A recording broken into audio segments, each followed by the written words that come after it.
Ang sinasabi po ninyo, if my understanding is correct, hindi pa lang niya nagagamit yung power because the bill is not yet with him, but once he accepts, he gets it, he will sign it immediately. Ganun Of po course, ba? opo. Bakit naman hindi po niya ipipirmahan? Eh, siya po yung nagnais po nito. Ma'am, actually yun din ang tanong namin pare-pareho last week because when we asked him, I asked him kung kailan ba niya balak.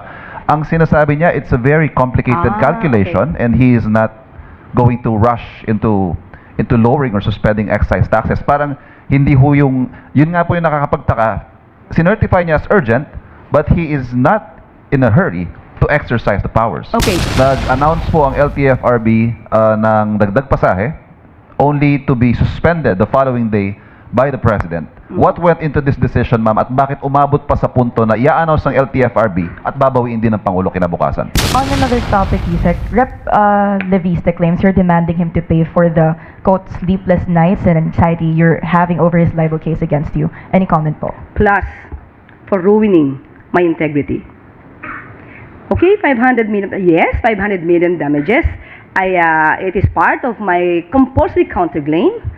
I believe that because of twisting some facts in the complaint, and it ruined my integrity as Palace Press Officer, I believe that I deserve such, and I am entitled to such damages. So, ano sabi niya? Sleepless nights? Okay. So, in other words, anong word exactly sinabi niya? Sleepless nights and anxiety, and kaya niya raw pong sagutin yung pangpagamot niyo, Yusek. Good. Very good. He admitted that he is causing me sleepless nights and anxiety. So, that will be part of the case. Ang basihan po natin sa pagsabing wala tayong oil crisis ay dahil may sapat tayong supply. But I think we can all agree na ang presyo po ngayon ay, would you say crisis levels, ang presyo because of the very sharp increase? Ang sabi po kasi ni Secretary Sharon, may dalawang klase po ng crisis, sa supply at sa presyo. So ngayon po, kung pag-uusapan po natin ang supply, ay wala po tayong sasabing crisis pagdating sa supply. Maybe meron pong price disruption dahil nga po sa nangyayaring oil crisis sa Middle East. So yun po yung pananaw ni Secretary Garin. May mga nag-call out po sa inyo for downplaying the situation. Gaya po niyan, hindi natin sinasabing oil crisis in pricing but a mere price disruption. May mga nagsasabi po na mas maganda siguro sabihin ng gobyerno ang tunay na sitwasyon and not downplay. How do you respond to that? Wala naman tayong hindi na downplay. Ito po kasi yung totoong sitwasyon. Nagsusumika po ang pamahalaan sa utos ng Pangulo na dapat hindi magkulang ang supply ng produktong petrolyo. Lahat ginagawa. Nandiyan na rin po ang pagbibigay ng tulong ng DSWD, nandiyan po ang pagtatrabaho ng DOE, pati po ng DA at ibang ahensya. Isama na po natin ang DSWD. So in other words, ayaw po na maramdaman ng mga kababayan natin na may kulang tayo sa supply. Kumpleto po ang supplies natin sa krudo, sa oil, sa fuel, pati po sa pagkain. So, siguro po kung ikukumpara sa ibang bansa, mas napagbibigyan po ng atensyon ng Pangulo na dapat na ang mga kababayan natin, kahit presyo po ay tumataas dahil nga po ito ay dulot ng sigalot sa Middle East, gusto niyang iparamdam ng Pangulo na kaya ng gobyerno, nandiyan ang gobyerno para sa taong bayan, at hindi po pababayaan ng Pangulo at ng gobyerno ang mga nararanasan natin. Pero, katulad ng sinabi niya sa kanyang mensahe, tayo po ay magtulungan. Kung may kailangan matipid, kailangan magtipid. Hindi po kasi natin mapapasubalian. We just cannot ignore the issue that there is really crisis in Middle East. At nagiging parte po tayo dito, kahit gustuhin, hindi man natin gustuhin, talaga pong maaapektuhan tayo. That's the reality.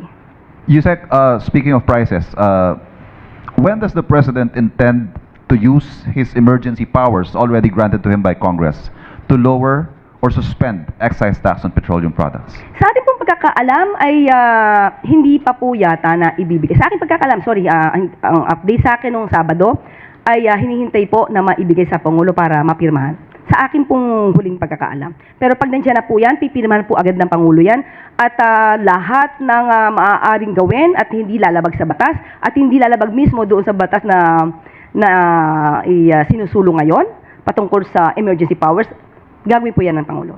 So, linggo rin po mag-uumpisa na yung impeachment hearings kay Vice President Sara Duterte on March 25. But as early as last week, may mga nagsasabi na po na there's impeachment vote buying. May mga nagtatangka na rin pong gusto daw i-impeach si Vice President Duterte para malayo sa flood control scandal or para hindi sila madawit doon. Ano po ang pananaw ng palasyo sa ganitong mga pahayag na ini-impluwensyahan yung mangyayari sa impeachment? Sino nagsabi niyan? Isa po nagsabi, si Congressman Toby Chanco. Yes. Itong si Congressman Toby Tiangco, ang daming sinasabi, pero wala tayong nakikitang anumang ebidensya. Sinabi niya na 1,000,000% na papanagutin ng Vice Presidente ang mga corrupt or gumawa ng anomalya sa pondo ng bayan, especially the flood control projects. Kaya ang hamon natin mismo kay Congressman Toby Chanco para mapatunayan niya to. Hindi ba dapat kahit hindi pa presidente, ang Vice Presidente dapat nagtatrabaho na siya para mapanagot ang mga di umanong corrupt, lalong-lalo na doon sa mga ghost projects nung panahon ng kanyang ama. Madali naman niya malalaman kung sinong involved dito, tanungin lamang niya ang dating secretary ng DPWH na ngayon ay si Secretary or rather Senator Mark Villar. Hanggat hindi ito nagagawa, ang sabi nga natin, maaaring nanlilinlang lang si Secretary or rather Congressman Toby Chanco. So, sa ngayon pa lamang, hindi dapat niyang sirain ang anumang institusyon ng gobyerno, lalo na kung saan siya nakakasama or where he belongs, 'di ba? Sa institusyon where he belongs. Hindi dapat niya sinisiraan, lalo na wala siyang ebidensya. Kawawa ang mga Pilipino sa mga taong puro fake news ang inihahatid sa atin. Katulad ng sinabi ng ating Pangulo sa kanyang mensahe, iwasan po nating magbigay ng fake news. At kasama na po kayo doon, Congressman Toby Chanco. Follow-up question mula kay Ivy Reyes, Bilyonaryo. Yusek, in response, Kong Toby Chanco said he does not know why you're so fixated with VP Sara, and also it's the reason why he filed a resolution to expedite the impeachment of VP Sara to answer the allegations that he's allied with the Vice President. Am I fixated? So tanong natin sa kanya yan, sino ba ang tinititigan niya? To, balik natin ang tanong kay Congressman Toby Tiangco. Sino po ba ang tinititigan niyo? Kasi marami naman po na nai-involve sa mga anomalya at sa korupsyon, pero nililihis nyo ang inyong mata. At mukhang iniligtas nyo pa at nilalagay nyo sa pedestal. Samantalang noon pa po, last year pa po, ito na i-issue, pero wala kayong anumang ingay patungkol dito. At sinasabi lamang niya, millions compared to billions, ibig bang sabihin kapag mas maliit ang halagang di umanong ninakaw, ay wag nang pansinin. Ganun po ba ang nais ni Congressman Toby Chanco? Hindi po yan nararapat. Maliit malaki ang anumang ninakaw o di umanong ninakaw dapat panagutan. Last question, Ivan Maylina, GMA7. Yusek, balikan ko po yung tungkol sa emergency powers. Ang sinasabi po ninyo, if my understanding is correct, hindi pa lang niya nagagamit yung power because the bill is not yet with him, but once he accepts, he gets it, he will sign it immediately. Ganun Of po course, ba? opo. Bakit naman hindi po niya ipipirmahan? Eh, siya po yung nagnais po nito. Ma'am, actually yun din ang tanong namin pare-pareho last week because when we asked him, I asked him kung kailan ba niya balak.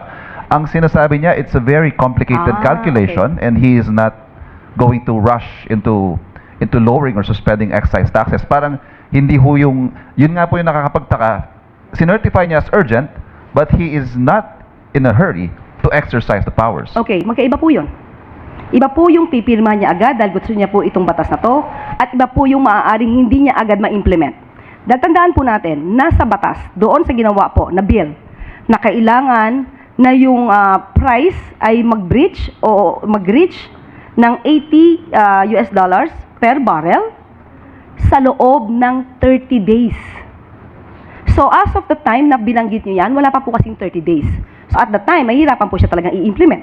Pero pag yan, pumasok na po, na naayos sa batas na 30 days, ay maaari na po itong magawa ng anumang order. At pag sinabi po kasi nating excise tax, ito naman po ay upon entry. So pag sinabi nating upon entry, wala po tayo, if ever, wala tayong maaangkat na langis So, hindi ma-exercise yung pag-reduce at pag-suspend ng excise tax. So, ganun po yung ibig sabihin ng Pangulo. Last. Nag-announce po ang LTFRB ng dagdag pasahe only to be suspended the following day by the President. What went into this decision, ma'am, at bakit umabot pa sa punto na i-announce ng LTFRB at babawiin din ng Pangulo kinabukasan? Naaral po ng Pangulo at binalanse mabuti ng Pangulo ang maaaring maging epekto nito. Dahil nauna na po na magbigay ng ayuda. Sino unang binigyan ng ayuda ng Pangulo? Hindi po ba ang transportation sector? Financial assistance, fuel subsidy, at susunod nga po ay maaaring pagbaba or pagbawas, pag-suspend ng excise tax. Nauna na pong tulungan ang transportation sector. So ngayon po, ang mga mananakay natin, wala naman po sila natatanggap na anumang fuel subsidy. So binabalanse lamang po ng Pangulo sa ngayon. Ito po naman ay sa ngayon lamang upang hindi rin mabagatan ang ating mga mananakay, ang mga commuter, na pare-pareho naman po nating nadadanasan kung anong epekto ng krisis dito sa Middle East. So yun lamang po at kailangan lamang po talagang balansihin ang pagtulong sa bawat Pilipino. On another topic, Yusek, Rep. Leviste claims you're demanding him to pay for the, quote, sleepless nights and anxiety you're having over his libel case against you. Any comment po? Plus, for ruining my integrity. Okay, 500 million, yes, 500 million damages. It is part of my compulsory counterclaim. I believe that because of twisting some facts in the complaint, and it ruined my integrity as palace press officer, I believe that I deserve such, and I am entitled to such damages. So, ano sabi niya? Sleepless nights? Okay. So, in other words, anong word exactly sinabi niya? Sleepless nights and anxiety, and kaya niya raw pong sagutin yung pangpagamot niyo, Yusek. Good. Very good. He admitted that he is causing me sleepless nights and anxiety. So, that will be part of the case. Sunod na tanong mula kay Tina Maralit na Manila Times.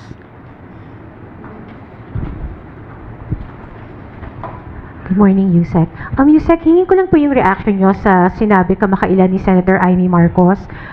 Pinapatamaan niya po si Presidente na puro daw acting secretary ang ina-appoint, hindi na daw po pinapadaan sa Commission on Appointments.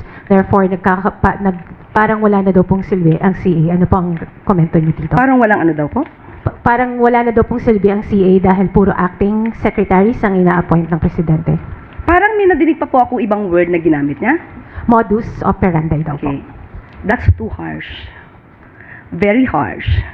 Para sabihin ito sa Pangulo, dahil sabi mo nga, ito ay pinapatungkulan niya sa Pangulo.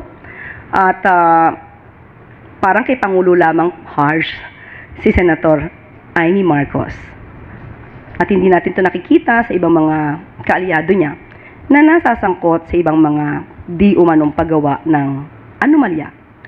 Well, anyway, the President means no offense to the Commission on Appointments. The President is merely exercising his constitutional prerogatives. He can make an appointment in temporary or permanent positions. At alam naman po natin, at alam naman po niya, na ang mga acting secretaries can remain as acting secretaries for a period of 1 year. So kung susumahin po niya ang lahat na na-appoint sa ngayon ng acting secretaries, wala pa pong 1 year ang pagsisilbi sa bilang ang kanilang sa kanilang posisyon.